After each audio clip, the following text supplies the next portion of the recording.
ఎక్కడ అన్యాయం జరిగినా ఎదిరించాలని మహిళలకు పిలుపునిచ్చారు వైఎస్ఆర్సీపీ నగరి ఎమ్మెల్యే రోజా. మహిళలు ఎదురు తిరిగినప్పుడు పురుషుల దాడులు తగ్గుతాయన్నారు. మహిళా దినోత్సవం సందర్భంగా వివిధ రంగాల్లో రాణిస్తున్న చిత్తూరు జిల్లా మహిళలను తిరుపతిలో ఆమె సన్మానించారు. తల్లిగా, చెల్లిగా, భార్యగా మహిళ చేస్తున్న సేవలను పురుషులు గుర్తించాలని అన్నారు రోజా.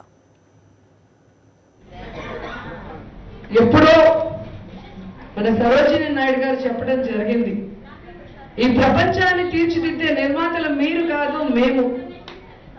మహిళల్ని మీరు ప్రోత్సహించి వాళ్ళందరూ కూడా విద్యావంతులయ్యేలాగా చదువుకునే అవకాశాన్ని కల్పిస్తే ఉయ్యాల ఊపిన ఈ చేతులే రాజ్యాన్ని ఏలుతాయని ఈ రోజు ఆ మాటని నిజం చేస్తూ లేచింది మహిళ, నిద్ర లేచింది మహిళ, లోకం దద్దరిల్లింది పురుష ప్రపంచం.